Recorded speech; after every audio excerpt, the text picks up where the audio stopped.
Hey everyone, Gielinor here with another Old School Runescape Trailblazer video. Today we had great RNG, progressed our skills, and had a lot of fun. Let me show you what happened.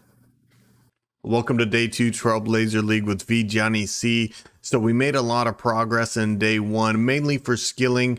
I was looking forward to doing some combat and some Slayer, and so we actually end up unlocking Mauritania here.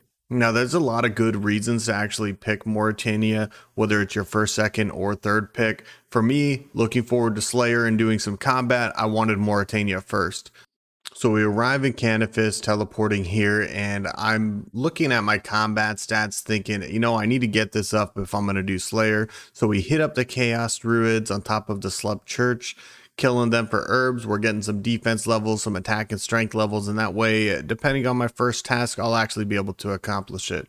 Now, looking back, I probably shouldn't have done this because I felt like it put me at a disadvantage when getting my first task. The way that tasks normally scale is dependent on combat level, and so I probably should have gone with the easier tasks first. I needed some food, and so I grabbed a lobster pot from Brimhaven. And then we end up doing some lobster fishing in Karamja. Now, my fishing level and skills were pretty low at this point, so it wasn't all that fast. I took the Production Master Relic instead of the Endless Harvest Relic, so this isn't as quick as it probably could be. And also, maybe even Skilling Prodigy would have been faster at the start, but I feel like if you're playing for more than 2 to 3 weeks, Production Master is the way to go. Now, that's not to say that Endless Harvest doesn't also apply to Endgame, but Skilling Prodigy doesn't. So for me, I'm looking at the endgame here. I'm going to play this league probably until I just get bored of it, which is going to be 6 to 7 weeks from now when it just completely dies off. So Production Master was away for me. Now, I did actually unlock Last Recall for my second tier relic, which is the best teleportation relic, hands down. I needed some coin as well. I'm thinking maybe I'm going to go get a rune skimmy, so I need some coin for runes. So here I am picking guards. It was a double win-win here because I could not only progress my thieving level for Master Farmers, less fails. Guards are terrible to pickpocket, but I needed to do it. Here I am killing fire giants. I will give you a spoiler here. I didn't actually get a rune skimmy. These things were a pain to kill with low mage levels. Now, I was just steaming through mage levels, but they were hard. By the way, if you like content like this and you haven't subscribed already, please consider actually subscribing. I would greatly appreciate it. Like the video, leave me a comment. Let me know what regions and relics you picked, and if you didn't pick Last Recall, are you regretting it?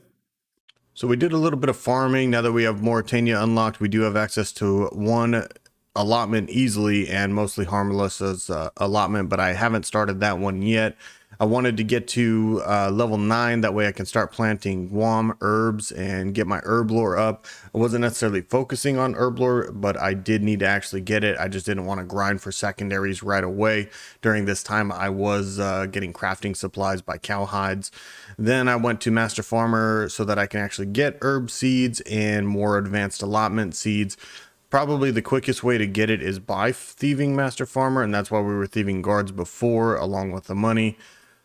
I did end up getting a Ranar seed, which was really sweet.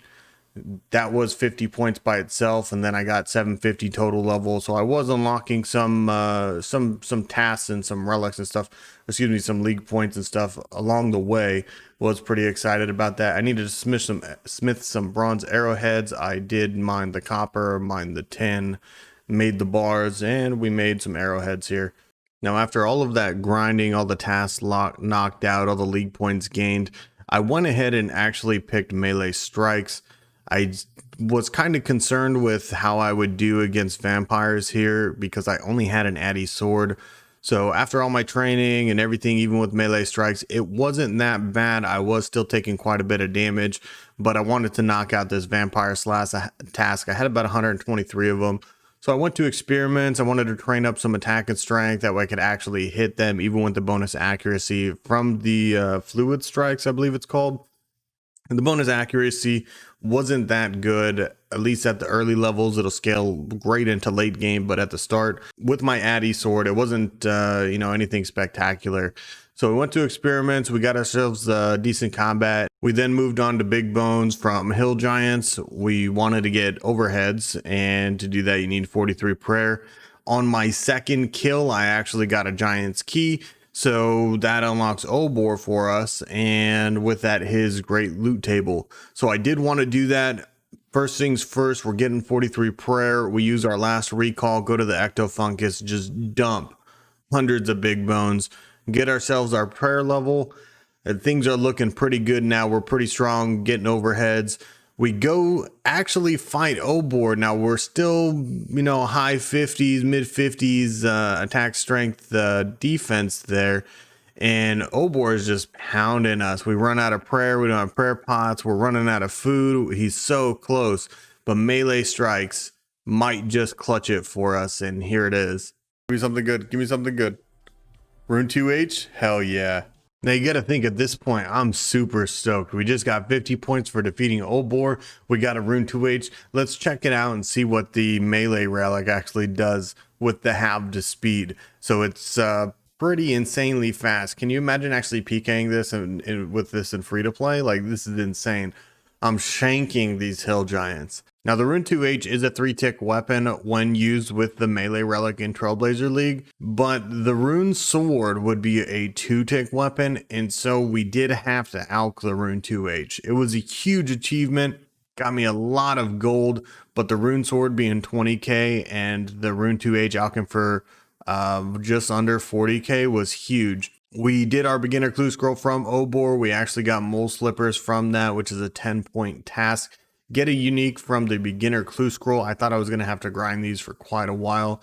Thank God I didn't. I'm not really a big fan of doing clue scrolls. That's just me. It kind of takes me away from the task.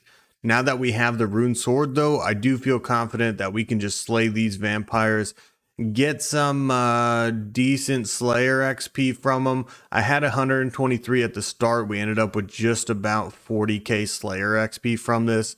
Considering that was our first task, it did force us to train up quite a bit, but overall it was worth it. I wish they had better drops, but they really don't. We finished it up. We grab a task from Vanica, 63 Anku. Super easy, super quick task. We're going to knock that out with our Rune Sword very fast in the Stronghold of Security. While we're here, we're going to collect some runes from the drop so we get some weapon poison. There's a couple other things that the Ankus drop. Nothing really super noteworthy, but it's at least pretty decent to end up our day 2. By the way, if you guys are watching this within a couple hours of me posting it, I'll probably be live on twitch.tv/vjohnnyc. Thank you all for watching. Appreciate each and every one of you.